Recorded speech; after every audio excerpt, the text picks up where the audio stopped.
We are the Energy Visionaries. I'm Justina Brown. I'm Ajani Burton. I'm Joseph Carey. I'm Nikai Gibson. I'm Cameron Wright.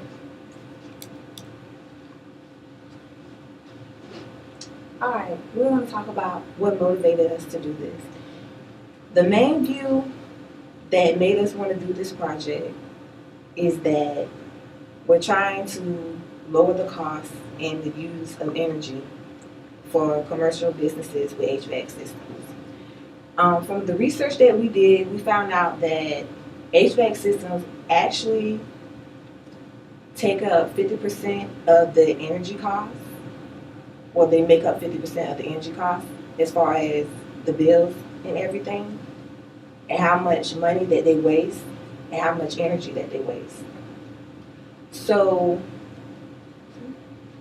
basically, we want our device to detect the outdoor temperature and the inside temperature. We want it to be able to detect if there's a malfunction in the system, and we also want it to be able to tell when the economizer is on, when it shouldn't be on, or when it should be on, and also when the HVAC system is on, when it should be on or shouldn't be on. To begin our research, we started with data loggers, seeing as though data loggers will be the beginning of what we're trying to accomplish. Data loggers can be used to record the behavior of a system, and this information can be then used and analyzed by users to see whether their system is functioning properly. So we use these as a start to try to get us on a road to where we will use the data logger, but also relay the message back to the customer.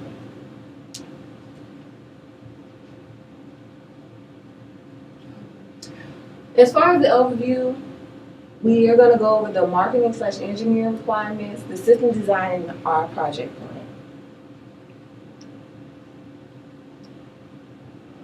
So, cover the market requirements that we have explained. The system should be portable, of course. We want to put it onto the HVAC system, which is located on the roof of the commercial building.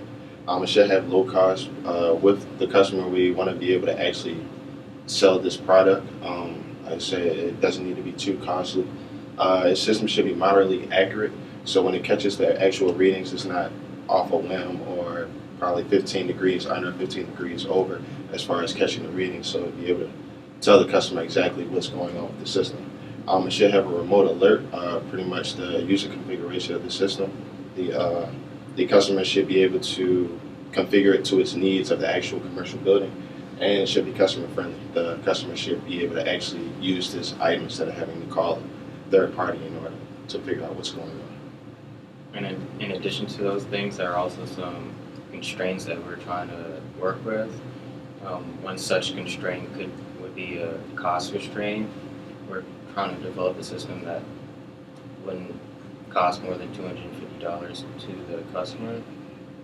Another constraint that we're planning for is a size constraint, where we're determining that that it should not exceed a 8 by 6 by 4 containment unit. And this is pretty much a level 0 diagram, just nicknamed the Energy Watchdog. As the user control, like I said, the user configuration to pretty much tailor it to the customer's needs. The sensors, which would be the current sensor, temperature sensor, and the vibration sensor, and of course the power source, which would be a battery supply. And then through the Energy Watchdog, it will send out an alert to the actual customer telling them what exactly is going on with the system. All right, and here we go a little bit more into it, a level 1 diagram, just a little bit more specific. As you can see, it has the control output signals, which goes into the control interface. The control interface is pretty much the microcontroller that will compare what exactly the customer wanted, as far as if it's off by the temperature, if it caught a vibration, or if the current had a sudden spike. And sensor output signals would send user wireless communication interface, which would be the GSM shield. GSM shield will send an alert to the customer. Now this is our level 2 diagram. It's pretty much a simple wireless communication interface. Since the source turned into a binary stream, the channel encoder actually makes the signal so it's not tagged on by a third party or anything on the outside. Modulator turns it into a radio frequency signal and sends out the waveform. And this is pretty much a UML diagram. Pretty much explains everything that we just covered and gives an idea of what exactly is going on. You see it has the temperature sensor and the vibration sensor for to the commercial building.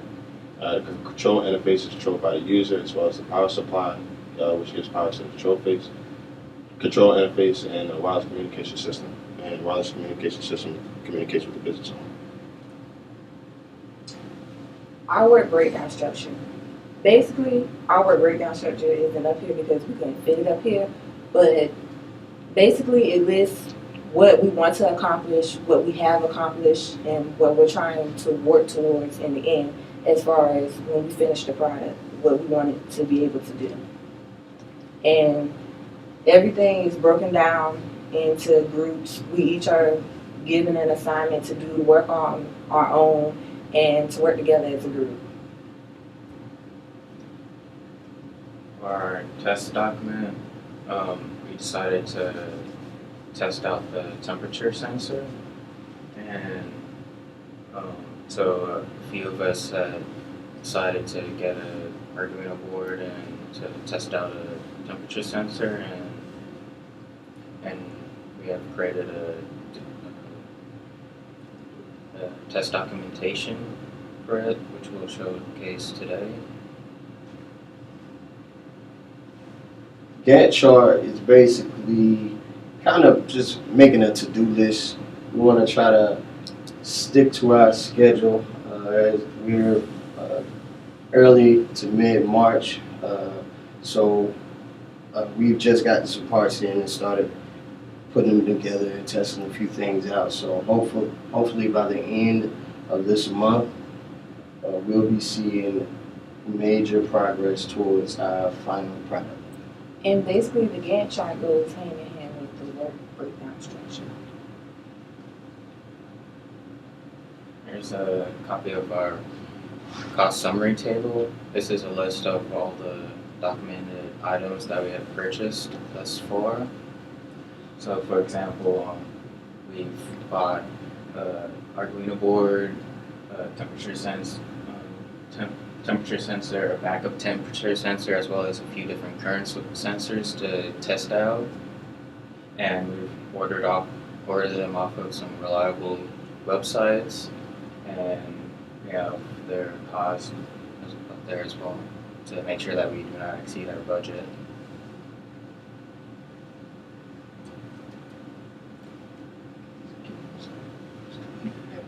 In conclusion, through the Gantt chart and the work breakdown chart, we've individually set hours aside to our program the sensor. We've made it cost affordable. We've met our budget within $250.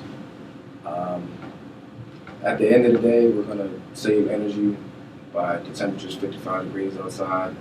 It'll cut the HVAC on and run the economizer.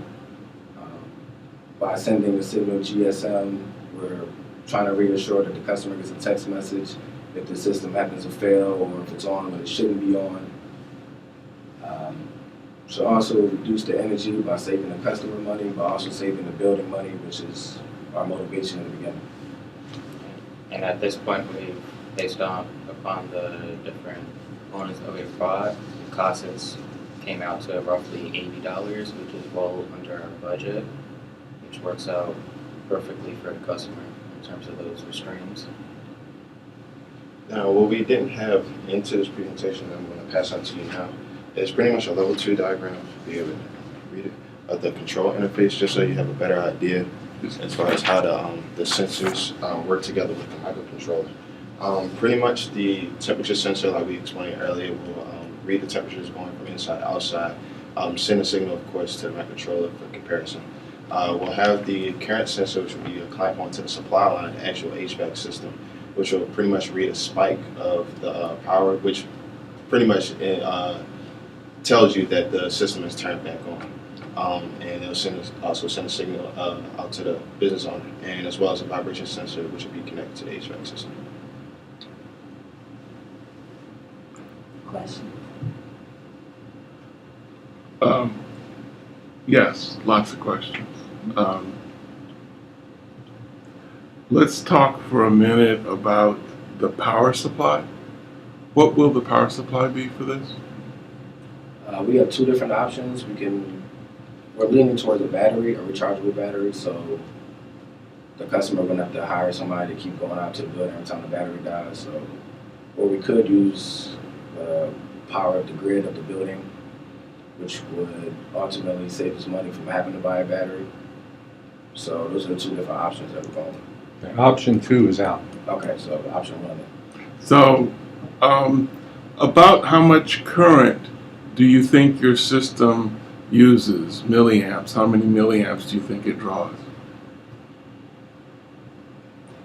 Well, that we're not sure of. We have to see once we, connect everything, how much it's going to draw. Okay. But so far, we have it on 5 volts on the board. So Right, but so, and again, you guys should be writing these questions because you're gonna get it again, and when I see you again, you will have a really good answer for this. So let's just make up a number. What you need to do is, the customer doesn't want to go up every week to replace the battery. Doesn't even really want to go up every month. But you need to have some feedback from the customer. How frequently is he willing to go up on the roof to change this battery? And you need to size this battery appropriately. And if your power consumption is such that you can't do that without something like a solar cell, then that needs to become part of your design. Okay? Dr. Jackson. Well, starting from the beginning, in your presentation, if you recall, and we should, because we went over this, I basically gave you a scope of work. The first day we met, which is September, October. And it would be really good if you simply repeated, maybe in your own language, but that scope of work, because I didn't see that. You talked about stuff, but this is specifically what the owner wants. And so it's not wrong to simply say, we got your scope of work, this is what we're doing. Why reinvent the wheel? Because this is the wheel right here. Okay, so let's go back to the scope of work, or go back to the product, the equipment list of stuff you're going to buy right there. Now, you got the Arduino microprocessor, right? Do you have any batteries to do that? Do you have a box to put this thing in? It's got to be a weatherproof box, right? Because it's going to go outside. So how much is a box? Weatherproof box might be $40, $50. So there's a box. We're trying to monitor 3 things. What are the 3 things we're keeping track of with this system? If there's a malfunction in the program. Okay, what are the 3 malfunctions? It'd be a current, well, not a current, but if the HVAC is on. When it's not supposed to be When it's on. not supposed to be on. Okay. Where's our timer card that goes with the Arduino that keeps time? That's what it is. Okay, so the first thing on this list is it's got to be off when it's supposed to be off. So that's where you start. Well, you haven't started that yet.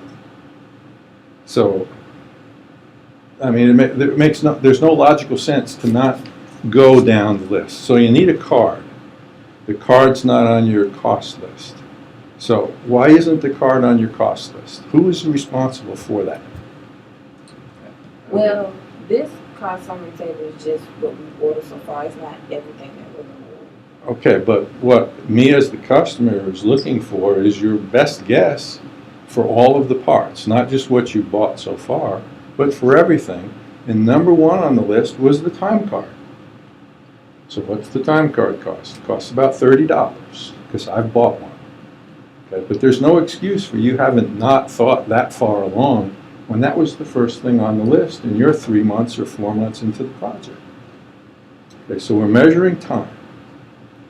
How are we, what's the next fault? In addition to time, also temperature.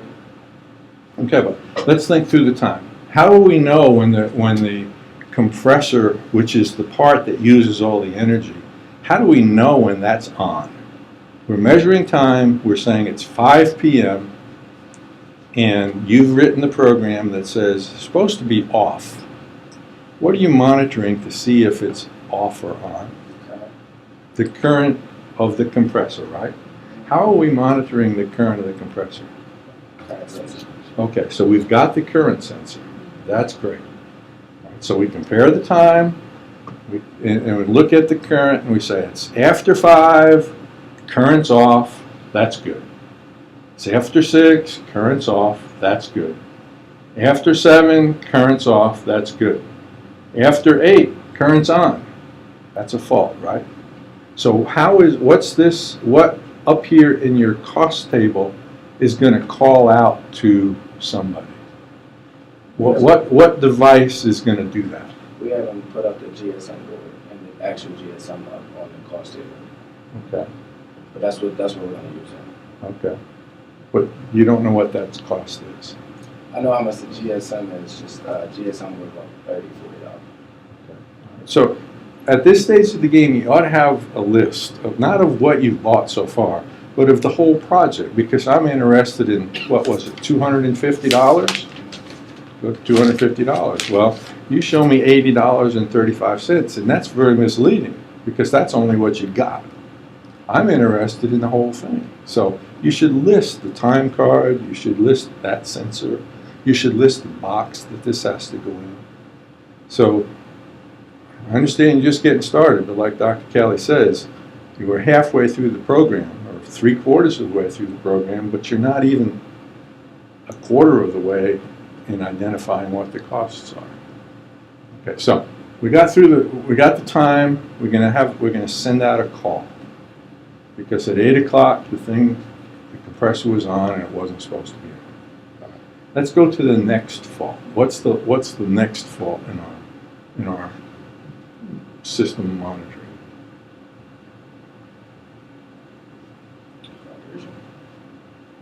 No, we're not monitoring vibration. There's nothing in here that says vibration.